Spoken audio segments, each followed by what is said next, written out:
السلام عليكم ورحمة الله وبركاته.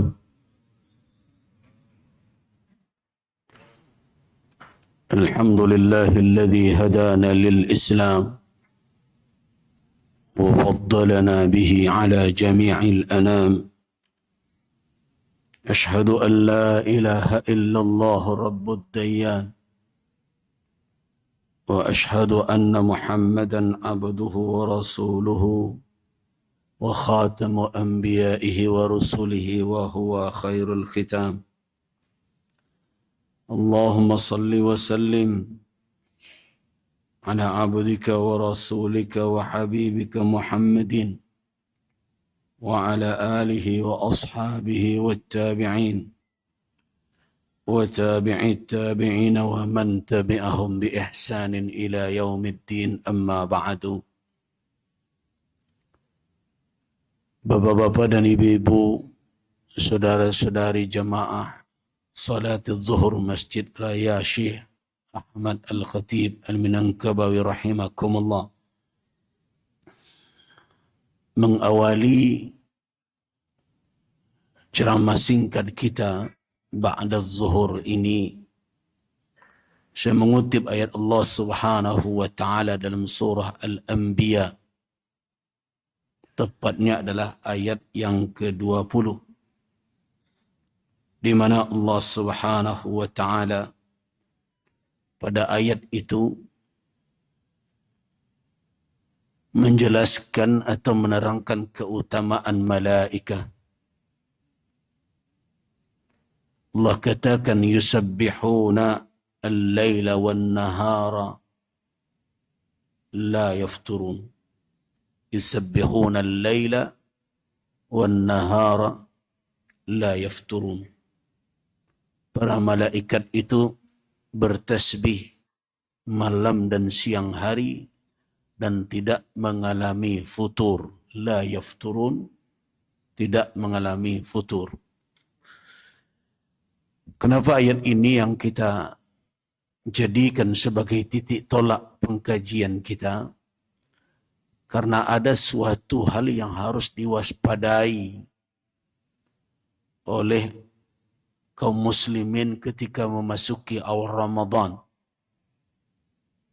agar jangan sampai hinggap kepada kita, yaitu adalah futur.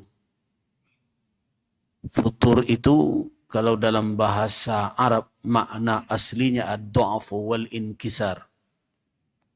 Ad-du'afu yaitu kelemahan dan menjadi rapuh setelah sebelumnya begitu kuat dan kokoh. Karena itu ketika kita lihat definisi para ulama mengatakan adalah at-takasul wat-tabatu, yaitu timbulnya rasa malas dan enggan setelah sebelumnya begitu menggelora dan bersemangat. Kalau kita bahasarkan bahasa kita, futur itu adalah mengandung setelah sebelumnya kuat. Nah, kenapa ini kita ingatkan? Karena ini penyakit tahunan, di mana gelora semangat itu biasanya menggebu-gebu ketika di awal Ramadan.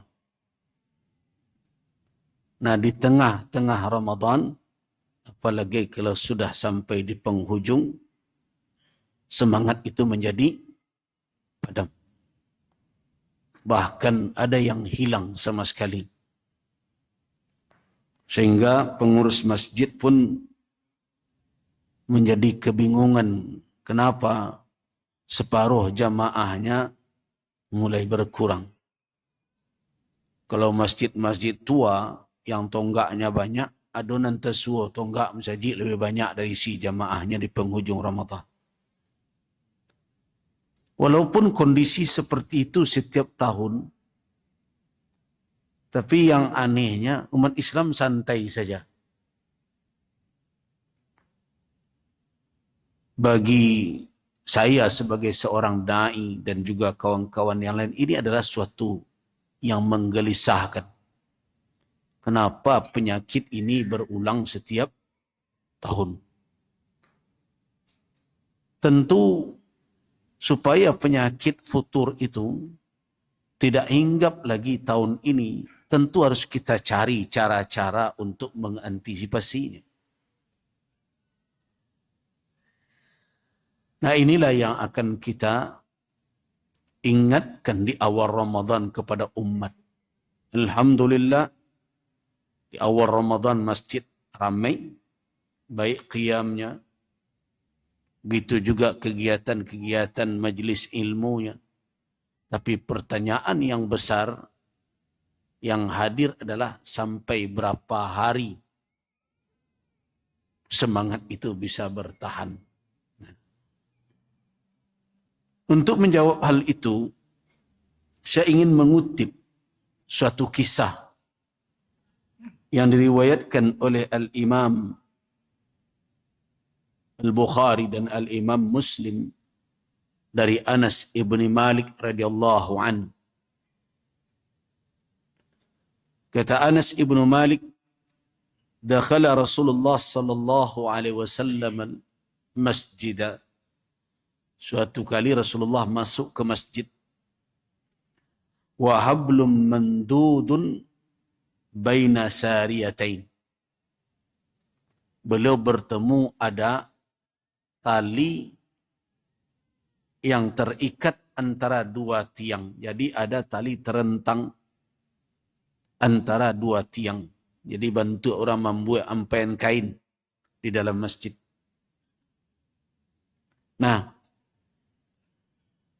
ketika itu Rasulullah bertanya kepada para sahabat, "Ma hadha?" Ini apa ini tali yang terentang antara tiang dan tiang ini? Qalu, sahabat menjawab kepada Rasul sallallahu alaihi wasallam, "Li Zainab yusalli." Itu talinya Zainab untuk dia salat. Li Zainab tusalli. Itu talinya Zainab.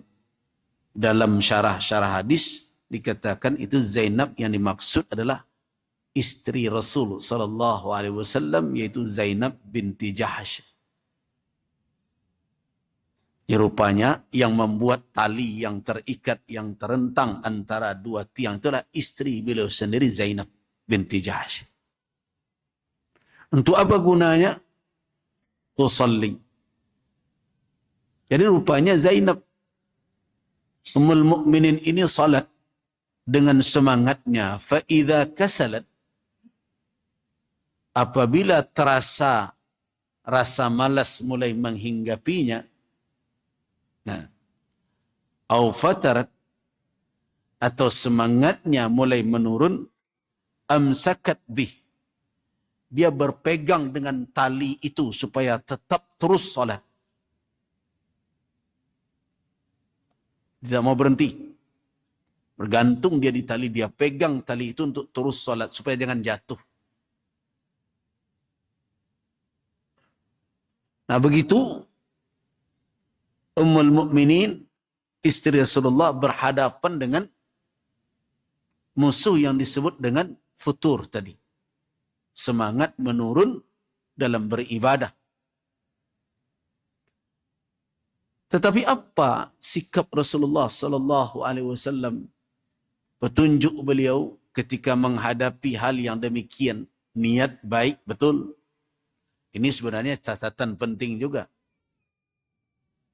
Niat baik saja ternyata tidak cukup. Ada sebagian orang yang terkadang hanya berhenti pada batas innamal a'malu binniyat. Amal itu tergantung niat. Muka suik ambo elok. Batua muka suik elok. Tapi cara melakukan menjalankan muka suik itu juga harus elok. Niatnya harus sesuai dengan syariat. Wasilah untuk mewujudkan niat itu juga harus sesuai syariat. Nah, di sini penting. Tidak mungkin Ummul Mukminin Zainab bermaksud tidak baik. Bahkan dia bermaksud untuk mempertahankan ibadahnya agar terus berkesinambungan sampai dia bergantungan dengan tali yang telah dia ikatkan antara dua tiang di dalam masjid Nabi itu. Tapi apa petunjuk Rasulullah? Halluhu, kata Nabi. Lepaskan tali itu. Ya, walaupun istri beliau sendiri, tapi kata Nabi, hallu.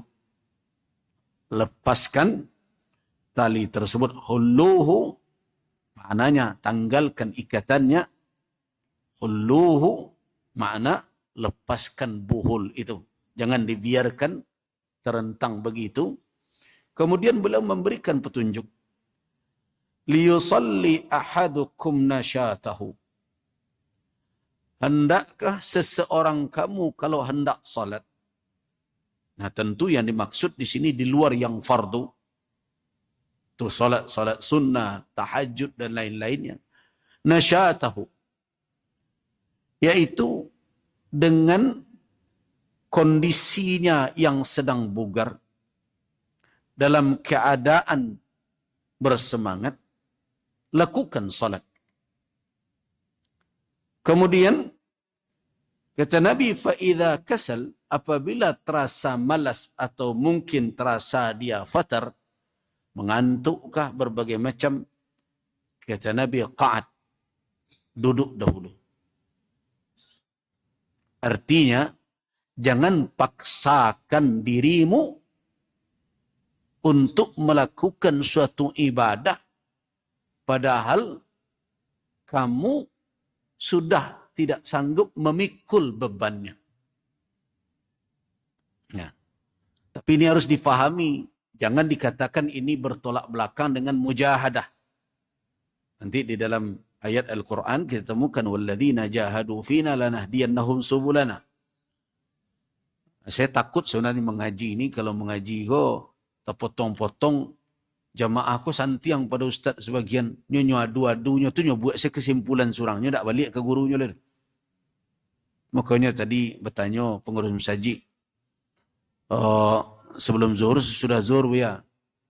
Nah, okecian sebelum zuhur bara. Molo mini itu iftitah je, assalamualaikum selesai. Nah, tak jadi ngaji itu. Jadi tidak mungkin terbayang iko ka dibawa ke siko kaji, iko ka dibawa ke mari, akhirnya jemaah ko pulang dengan kesimpulannya surang. Ni kalau tidak hati-hati mengambil kaji ko, nanti akan ada kesimpulan, berarti tidak usahlah serius-serius benar. Sampai model itu nanti kesimpulannya. Padahal antara futur dengan mujahadah di dalam beribadah itu tidak bertentangan. Nah, cuma yang ingin kita katakan di sini adalah bagaimana memanage, menata ibadah kita di bulan Ramadan ini. Jangan sampai semangatnya menjadi-jadi di awal, di tengah, di ujung, habis habis-habisnya. Itu yang dihindari. Nah, karena itulah makanya petunjuk Rasul SAW ini penting. Nasyat. Semangat beribadah itu harus ditumbuhkan. Dan dilakukan ibadah dalam batasan semangat itu. Jangan dipaksakan melebihi dari apa yang dalam batas kemampuan kita. Seperti tadi, Zainab Ummul Mukminin kalau lah mengantuk, ya lalok lalu. Tapi jangan lalok sampai subuh, hendaklah jadi gitu. Nah, jadi ada suatu penataan waktu dan kemampuan. Nah, disinilah sebagian umat Islam terlalai ketika awalnya borong ibadah ko sadonyo 10 hari pertama, 10 hari yang kedua talalok sadonyo, sama je orang babuko segala nanado te meja di lantuangnya, sudah itu akhirnya je solat isyanya lalu. Jadi apa yang penting di dalam menjaga ibadah ini? Kaedah yang pertama, ayyakuna masyru'an. Itu harus itu. Ibadah itu adalah yang disyariatkan. Ada orang yang bersemangat dalam perkara dan tak ada petunjuk syarak. Dalam hal dan ada petunjuk syariatnya, dia malas. Nah, karena itu dahulukan yang masyru'. Yang tidak disyariatkan, apalagi dalam perkara ibadah, tidak usah dikakok. berhentilah dalam batasan yang ditunjukkan oleh syariat. Karena ibadah ini pada asalnya adalah tauqif, ketetapan dari nas dan ittiba, mengikuti petunjuk yang telah ada. Jadi tidak ada ibadah kau yang dikarang. Jadi jangan serupa dikecen ibadah kau model tari dan ada koreografernya, tidak ada. Ibadah itu ittiba, mengikut. Dan kedua kaedahnya adalah dahulukan dan fardu. Kemudian berikutnya tambah dengan yang sunnah. Begitu juga yang sunnat, utamakan yang muakkad. Kemudian baru fadilah yang lainnya. Ketika memilih ibadah, dahulukan ibadah yang jelas landasan dalilnya. Sepakat para ulama mengatakan tentang sunniyatihi, tentang kesunnahannya dibandingkan dengan ikhtilaf. Ada yang menarik, sebagian dari jamaah wa iko tiba bertanya, Buya, ajan ambo cara solat tasbih. Saya katakan salat tasbih itu ada di dalam riwayat Al-Imam At-Tirmidzi. Hadis Nabi kepada Abbas bin Abdul Muttalib. Para ulama tidak sepakat tentang kesahihannya. Tapi bagi siapa yang memilih pendapat bahawa itu sunnah, silakan. Tapi ambo tanya cik lu, sebelum buat berajar salat tasbih, kira-kira witir lewat kerajuan. Ya ndak dia. Salat tahajud sekali baranya. Sekali 3 bulan kok Laila tu. Nah, jadi ada orang yang tidak bijak dan tidak pandai memilih mana amal yang akan dia lakukan, mana yang akan dia utamakan. Apalagi kalau sampai masuk kepada apa? Kepada amalan-amalan yang tidak ada dalilnya. Di dalam suatu hadis Nabi SAW beliau mengatakan, Inna li kulli syai'in, sesungguhnya segala sesuatu itu ada syirrah. Di apapun, pekerjaan, itu segala sesuatu ada syirrah. Syirrah itu adalah gelora semangat untuk melakukannya. Jadi kalau orang sedang hobi melakukan sesuatu itu menggebu-gebu. Tapi ingat, wa inna li kulli syirratin fatrah. Sesungguhnya setiap semangat yang menggelora itu hati-hati akan ada masuk suruhnya. Fatrah, mundur. Semangat menggebu tadi menjadi menurun. Fa in kana sahibuha saddada wa qaraba. Apabila orang yang mengalami fatrah tadi, futur menurun, tetap dia berjalan lurus dan berusaha mendekat terus kepada petunjuk, selamat orang itu. Dalam ayat lain, in kanat, kalau fatrahnya ila sunnati, kepada sunnahku, artinya tetap berada dalam petunjuk Rasul, tidak membuat aneh-aneh. Ada sebagian orang, kadang dek panik beribadahnya, dia nyanyi gitu. Nah, dari situlah muncul nanti berbagai macam ibadah yang aneh-aneh. Zikir sedang semangat. Nah, tiba sedang menurun zikir tadi, muncul ide zikirnya serupa kok konvensional benar kok. Kalau zikir kok gak meloncek seketik menelantang separuh, kan lebih rencak pula tu. Kalau dicari kepada petunjuk Rasulullah, apakah ada teori yang seperti itu? Tidak akan bertemu. Paling dirujukkan satu kepada dalil yatamayaluna, mereka condong-condong seperti pohon kayu yahubbuhur riyah, seperti al-asjar, sepohon kayu yang ditiup oleh angin. Yang riwayat seperti itu oleh para ulama, jangankan dahulu perkara tentang maksud atau makna dari hadis, bahkan dari asalnya saja sudah dipersoalkan oleh para ulama. Tapi kenapa yang seperti itu menjadi populer? Karena ini dijadikan sebagai penghibur-hibur keletihan dan kemunduran semangat tadi. Kan sananglah mereka itu. Nah makanya akibatnya hari ini apa? Coba perhatikan. Acara-acara yang bersifat hiburan dan seremonial dalam beragama banyak menarik orang. Berarajinnya orang acara maulid Nabi. Tapi nan turut Nabi tak berada. Berarajinnya, panuhnya acara nuzul Quran. Tapi nan khatam Al-Quran berapa orang? Nan mengamalkan Al-Quran apa lagi? Berasibuknya orang dengan berbagai kegiatan-kegiatan tahun baru dan sebagainya. Tapi berapa orang di antara mereka yang betul-betul mengambil makna dari hijrah Nabi SAW? Nah, ini kenapa hal yang seperti ini, fenomena beragama seperti itu? Karena sebagian dari kita ingin agama itu agama hiburan. Jadi kau dapet kamu saji kau palape-lape panik. Makanya kalau ceramah, kalau enggak mempergunakan analisa, seketik enggak bakarui kan yang awak seketik, atau panjuk orang tu. Yang ketujuh tu, kalau ada ceramah tu galak dari pangkal sampai ke ujung tu. Itu senang tu.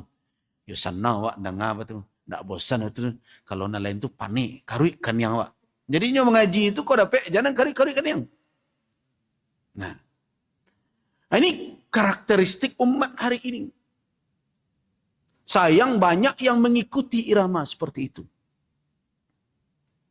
Sehingga agama kau tak boleh serius-serius mana kan itu ceritanya. Serius-serius mana? Agama kau santai salah. Allah tu maha pengasih, maha penyayang. Itu analisanya bisa. Nah, muncullah berbagai macam hal-hal yang sekarang kita jadi rumit jadinya. Nah, karena itu sekarang saya ajak kita semua. Betapapun godaan untuk menjalankan agama ini berat, untuk istiqamah di dalam menjalankannya itu berat. Apakah itu ringan? Tidak ringan. Karena itu dijanjikan oleh Allah Subhanahu wa taala, "Alladzina qalu rabbuna Allah, thumma istaqamu." Sungguhnya orang-orang yang berkata Tuhan kami Allah kemudian istiqamah. Apa janji? Allah tatanazzal, turun kepada mereka malaikat dan berkata apa? Jangan kalian sedih, jangan kalian takut. Nah, kalau demikian janjinya berarti istiqamah itu bukan perkara yang ringan. Nah, karena itu godaan untuk istiqamah di dalam beragama, di dalam beribadah akan sangat berat. Nah, bagaimana mengantisipasinya? Yang pertama adalah tata. Lihat ibadah itu. Bagaimana konsepnya dan ukur kemampuan diri. Tidak ada ibadah yang dilakukan tanpa petunjuk syariat. Dan tidak ada ibadah yang dilakukan tanpa ada kemampuan kita untuk melaksanakannya. Makanya 3 orang yang datang kepada istri Nabi bertanya, memberitahukan tentang mencari tahu bagaimana ibadah Nabi. Seolah-olah ketika mereka bandingkan dengan diri mereka, oh, kok ibadah Nabi ringan ya. Tapi mereka coba mencari alibi, mencari alasan. Oh tentulah, beliau kan Nabi, awak tak Nabi. Beliau ada jaminan masuk surga, awak tak ada jaminan. Jadi pantas ibadah awak kau lebih banyak. Ketika itu, mulailah mereka bercerita masing-masing. Kamu bagaimana? Saya asum, wala uftir. Saya puasa terus, tak berbuka-buka saya. Kata yang seorang lain, aqum, wala arqud. Saya berdiri terus malam hari, tak bangun, tak tidur-tidur. Solat saja. Dan seorang lain mengatakan, wa ana la atazawwajun nisa. Ambo dak beribadah, tak nikah-nikah sampai kini. Nah, rupanya pembicaraan mereka terdengar oleh Rasul, kemudian Nabi keluar. Rasulullah keluar berkata, antumul ladzina qultum kadza wa kadza kadza wa kadza. Kalian tadi yang mengecek modeliko. Qalu bala ya Rasulullah. Ya. Apa kata Rasul? Ana atqakum wa akhsyakum lillah. Saya yang paling takwa, yang paling takut kepada Allah dibandingkan kamu sekalian. Lihat saya, kata Nabi. Aqum wa arqud. Saya bangun di malam hari, saya tidur pula. Asum wa uftir. Saya puasa dan saya berbuka pula. Wa atazawwajun nisa. Saya menikahi para wanita. Faman raghiba an sunnati, siapa yang tidak suka dengan sunnahku falaysa minni, maka dia bukan bahagian dariku, bukan karakter umat Nabi kalau tidak suka kepada sunnah beliau. Nah, inilah konsep beramal. Nah, karena itu saya mengajak kita semua supaya jan capek na puduanya semangat itu. Semangat itu betul-betul dipompa. Tetapi lakukan ibadah berdasarkan petunjuk syariat. Kalau alun taluk, memang ada hadis. Meriwayat Nabi itu sebulan Ramadan berada di masjid. I'tikaf. Ada yang riwayat yang paling banyak itu adalah asr awakhir, 10 yang akhir. Ada mengatakan 20, ada yang mengatakan 1 bulan. Nah, tetapi ukur dahulu kemampuan kita. Janda di awal daripada tiba di hujung, di saat orang sedang mengintai malam Lailatul Qadar, malah kita menghilang. Nah, karena itu perlu di awal Ramadan manage waktu. Tata diri awak. Menjalankan ibadah terprogram dengan baik. Tentu jangan lupa minta panduan kepada para ulama. Kemudian berikutnya, kaedah yang ketiga yang tadi, masyru' disyariatkan. Yang kedua, dalam batasan kemampuan kita. Tidak ada ibadah yang dibebankan melebihi dari kemampuan. Karena itu para ulama usul fikih mengatakan at-taklifu bima la yutaqu muhal. Beban yang tidak dalam kemampuan hamba untuk memikulnya mustahil dibebankan oleh Allah Azza wa Jalla. Nah, kemudian dari amalan yang masyru', kemudian berikutnya juga dalam batas kemampuan tadi, berikutnya pilih dari amal tersebut setelah yang fardu, bukan hanya sebatas, kan sebagian kita hanya sebatas memilihnya orang banyak di situ, tidak. Tetapi apa? Yang pertama adalah mana yang lebih kuat alasannya. Kalau akan memilih, pilih amal tersebut. Mana yang lebih kuat alasannya. Rutinkan hal yang demikian. Kenapa? Karena Nabi mengatakan, Inna ahabbal a'mali ilallah adwamuha wa in qalla. Sesungguhnya amalan yang paling dicintai oleh Allah adalah yang paling berkekalan. Meskipun tidak banyak. Meskipun sedikit, tapi rutin. Terus. Jangan diborong di awal, kemudian di ujung hilang. Pilih di antara amal. Contoh saja, tilawatul Quran. Jelas. Itu amal masyru'. Sangat dicintai oleh Allah Azza wa Jalla. Dijanjikan berdasarkan riwayat yang sahih.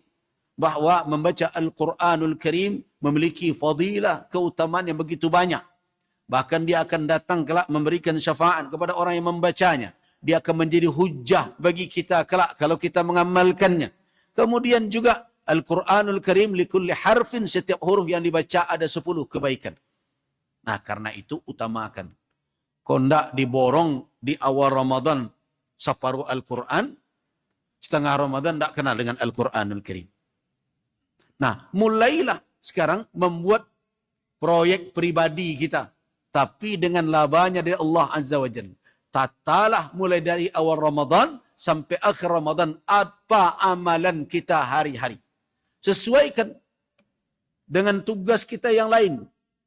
Para pegawai, jangan dulu alasan bakal terlambat karena tahajud tadi malam. Itu tidak alasan itu.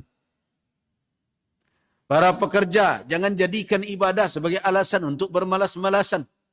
Karena Ramadan bukanlah bulan bermalas-malasan. Bulan tetap beraktivitas. Produktivitas umat jangan sampai turun karena alasan Ramadan.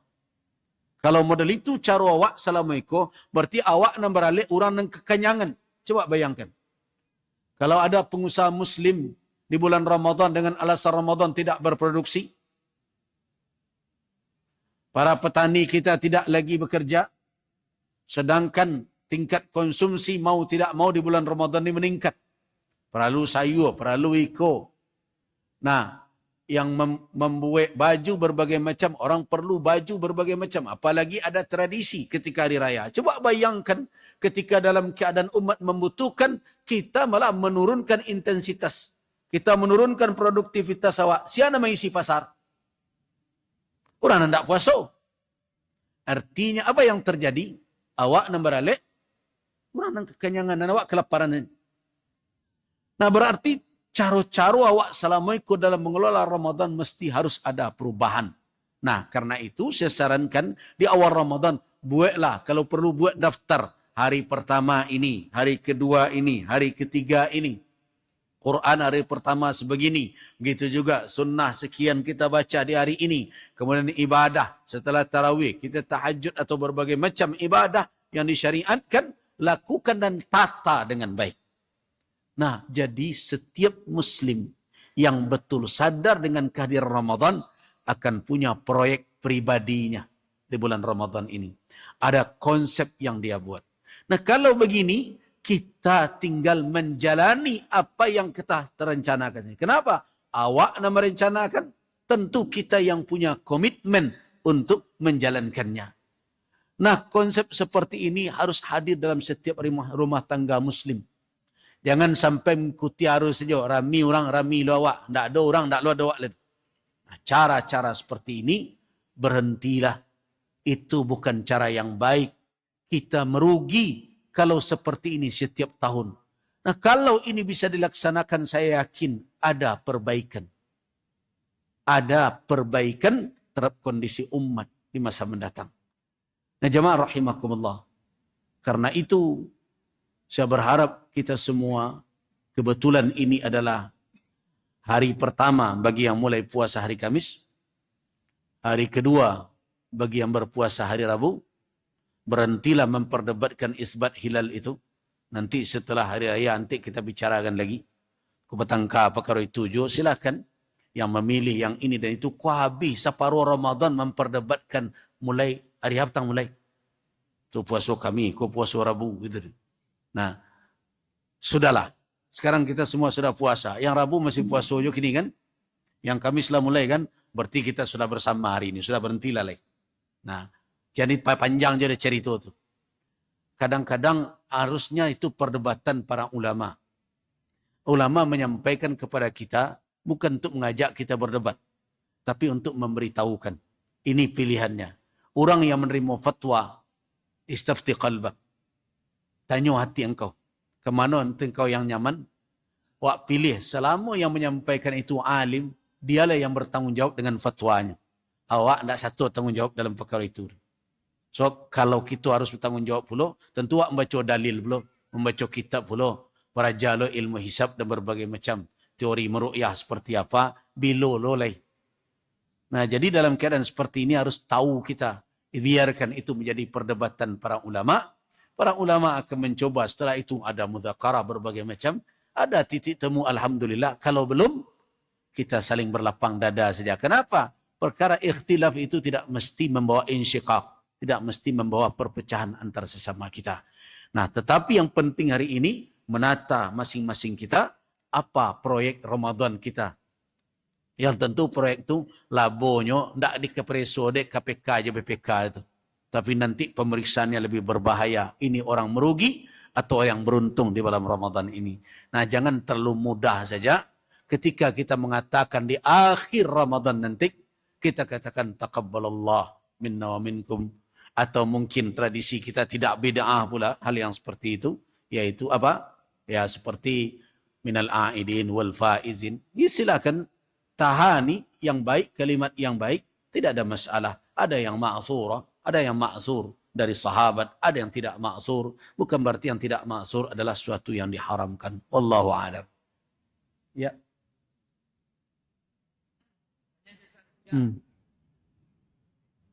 Lanjut aja terus. Waalaikumsalam.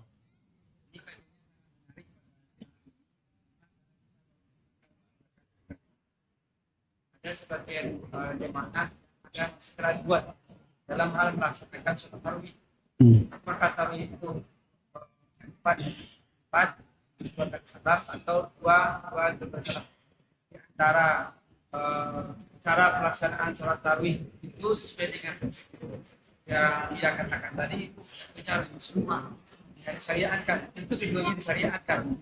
Di antara yang disyariatkan itu yang lebih kuat dalilnya seperti apa? Biar umat tidak ragu dalam hal melaksanakan apakah empat dua kali salam atau dua empat kali salam. Mana yang sebaiknya diambil 4-4 atau 2-2? Yang saya anjurkan kepada umat, di mana kita solat, imamnya solat berapa, ikuti imam itu. Jangan dibuat lo surang. Itu satu dahulu ya. Innama ju'ilal imam liyu'tamma bih. Imam itu dijadikan untuk diikuti, bukan untuk ditandingi. Jadi tidak usah lo protes. Kalau masjid telah memutuskan di sini 4-4-3, ikuti saja 4-4-3. Nah, kalau masjid di situ melakukan 2-2-2, kemudian di ujungnya 3 witirnya, ikuti. Berarti 8-2-2-2, kemudian witirnya jadi 3. Begitu imam melakukan, memimpin jamaah, ikuti yang demikian. Tidak usah lo buat di sudut surang.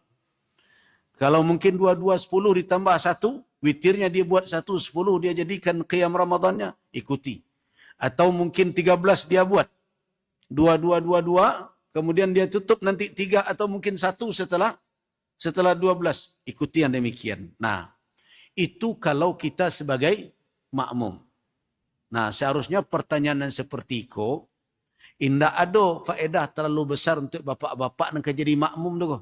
Pertanyaanku, ambo rancak duduk je para imam kalau kamu mengaji itu.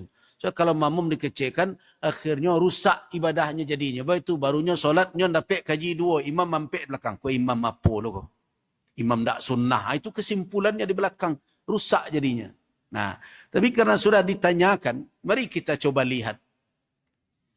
Kalau kita perhatikan hadis-hadis tentang qiyam Ramadan. Saya belum cerita tarawih. Kenapa? Karena istilah tarawih di dalam banyak tahqiq para ulama tidak muncul di zaman Rasul sallallahu alaihi wasallam. Nah, istilah tarawih. Karena itu kalau kita telusuri hadis-hadis Nabi sallallahu alaihi wasallam tentang amalan salat di bulan Ramadan di luar amalan yang fardu, yang ada itu adalah qiyam. Karena itu hadis-hadis bunyi man qama ramadhana imanan wa ihtisaban. Man qama. Jadi qiyam Ramadan. Yaitu menghidupkan malam Ramadan dengan beribadah. Di antaranya adalah salat. Jadi qiyam Ramadan bukan hanya salat saja. Ibadah-ibadah lainnya. Termasuk seperti hadis Jibril datang kepada Nabi SAW. Kan hadis itu kan Rasulullah ajwadan nas. Rasulullah itu adalah orang yang sangat pemurah. Wa ajwada ma yakun. Dan kepemurahan beliau itu yang paling tinggi tingkat kepemurahan beliau itu adalah ketika turun Jibril kepada beliau. Yudarisuhul Quran. Mudarasah Al-Quran. Tadarus dalam bahasa kita. Jadi qiyam Ramadan melakukan salat adalah salah satu. Itu yang pertama. Istilah tarawih muncul kemudian berasal dari kata tarwiha. Karena apa? Karena sahabat mengambil raha. Istirahat di antara rakaat tarawih itu. Jadi karena tarawih ini, karena qiyam Ramadan itu salatnya memang disengaja untuk dipanjangkan, maka sebagian sahabat setelah 4 rakaat ya'khuduna raha, mereka mengambil rehat. Raha itu bahasa awak dari situ kata istirahat, artinya beristirahat mereka. Nah, dari raha itulah kemudian muncul istilah tarawih. Jadi solat bukan solat santai. Ada orang mengecen nomor solat enggak solat santai. Tapi solat yang antara rakaatnya di saat salam kemudian kita akan melanjutkan setelah 4 ada rahahnya, ada istirahatnya, mengambil kebugaran fisik kembali untuk melakukan. Dari situ kata tarwihan. Kemudian berikutnya, Nabi SAW sepakat ulama, para periwayat hadis, begitu juga ahli fikih setelah menelusuri hadis-hadis, Nabi tidak pernah mengimami tarawih kaum muslimin sepanjang hidup beliau sepenuh bulan Ramadan. Tidak ada. Tidak ada. Tapi jangan diambil pula kesimpulan nanti. Kalau itu tidak perlu nak kamu saji. Nah, ada orang yang kadang harfiah betul mengambil nas. Sehingga hadis yang populer adalah Rasulullah SAW pada suatu malam di bulan Ramadan keluar. Fasalla, beliau salat, wasalla, tanpa beliau mengajak sahabat, tapi para sahabat salat melakukan qiyam bersama Rasul. Kemudian hari besoknya beliau keluar lagi. Dan sahabat makin banyak ikut bersama beliau. Dalam satu riwayat di hari ketiga, dalam riwayat lain di hari keempat. Di hari keempat, sahabat telah ramai di masjid sampai melimpah masjid menunggu Nabi keluar. Untuk salat qiyam Ramadan. Tapi ternyata beliau tidak keluar sampai subuh. Ketika subuh beliau katakan bahwa beliau mengetahui sahabat yang menunggu, la yamna'uni, tidak ada yang menghalang saya an akhruja ilaikum, untuk keluar bertemu kalian untuk salat tadi malam, melainkan apa? Khasyitu akhsha an tufrada alaikumus salah. Aku khawatir difardukan salat ini kepada kalian. Nabi itu kan bil mu'minina raufur rahim. Hibah dan penyayang dengan orang yang beriman. Karena itu beban ibadah dalam batasan kemampuan. Makanya ketika Nabi Musa AS dalam kisah riwayat Isra dan Mi'raj meminta Nabi untuk memohon keringanan kepada Allah, beliau ikuti. Kenapa? Karena beliau hibah dengan umat. 5 waktu ini mungkin sudah berat oleh sebagian orang. Nah, karena itu beliau tidak ingin ada tambahan kewajiban lagi. Kalau melihat semangatnya nanti difardukan, turun wahyu, memfardukan salat itu akhirnya merumitkan umat beliau, beban berat. Nah, semenjak itu tidak ada riwayat Rasulullah sallallahu alaihi wasallam mengimami kembali para sahabat melakukan qiyam Ramadan. Sehingga bagaimana praktek qiyam Ramadan? Nah, praktek qiyam Ramadan terjadilah perbedaan riwayat. Yang pertama terkait dengan jumlahnya. Ada yang mengatakan Nabi melakukan 20 rakaat. Diriwayatkan dari Jabir. Tapi para ulama mengatakan itu tidak sahih. Nah, kemudian ada riwayat bahawa Nabi SAW kemudian di masa Abu Bakar As-Siddiq dan bahagian awal dari Umar bin Al-Khattab, salat 11 rakaat. Mereka mensolat dalam bentuk apa? Jamaah mutafarriqah. Jamaah yang terpisah-pisah. Shalla rajulun, salat seseorang, dia qari, pandai membaca Al-Quran, indah bacaannya. Wa shalla ma'ahum ar-raht, ada sekelompok orang salat ikut dengan dia. Kemudian salat lagi yang lain. Satu orang, itu juga qari, hafiz juga, ikut pula di belakangnya. Sehingga terjadilah jamaah dalam satu masjid, banyak jamaah. Dan itu berlanjut sampai masa Umar bin Al-Khattab. Nah, pada masa Umar bin Al-Khattab mengambil suatu sikap. Kalau seandainya mau berjamaah juga, kenapa sebanyak-banyak imamnya? Lau jama'nahum, kalau seandainya kita himpun mereka dalam satu imam saja, tentu akan lebih baik. Maka ditunjuklah Ubay bin Ka'ab dengan Tamim Ad-Dari mengimami. Ada yang mengatakan Tamim Ad-Dari imam untuk wanita dan Ubay bin Ka'ab untuk laki-laki. Ada yang mengatakan bergantian. Nah, semenjak itu dihimpunlah orang berjamaah di masa Umar bin Al-Khattab dan disemarakkan kembali qiyam Ramadan. Kemudian Umar bin Al-Khattab ketika melihat orang bersemangat melakukan salat, kemudian terlihat karena Ubay dan Tamim mengimami jamaah sesuai dengan kaifiat bagaimana Nabi mengimami dengan ayat yang begitu panjang, maka ada ide bagaimana kalau seandainya dipendekkan bacaan, ditambah bilangan rakaat sehingga istaqarra.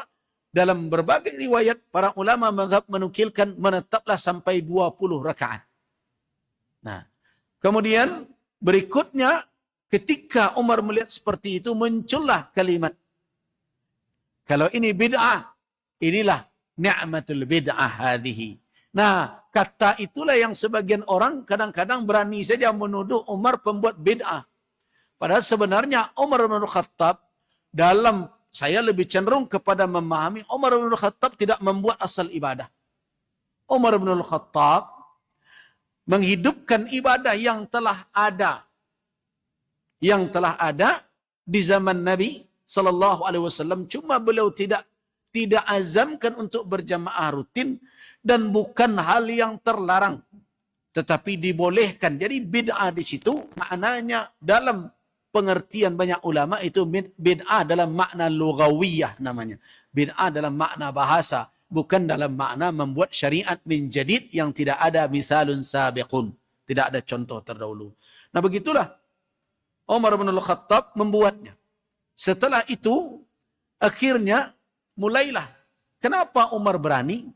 Karena alasan Nabi jelas, khawatir nanti difardukan. Nabi sudah tiada, telah berpulang ke Ar-Rafiqil A'la. Bisakah tambahan fardu? Tak mungkin lagi, siapa akan menerima wahyu? Tidak ada wahyu lagi. Nah, dengan alasan itu tidak ada lagi, makanya Umar bin Al-Khattab berani untuk apa? Menghimpun dan merutinkannya.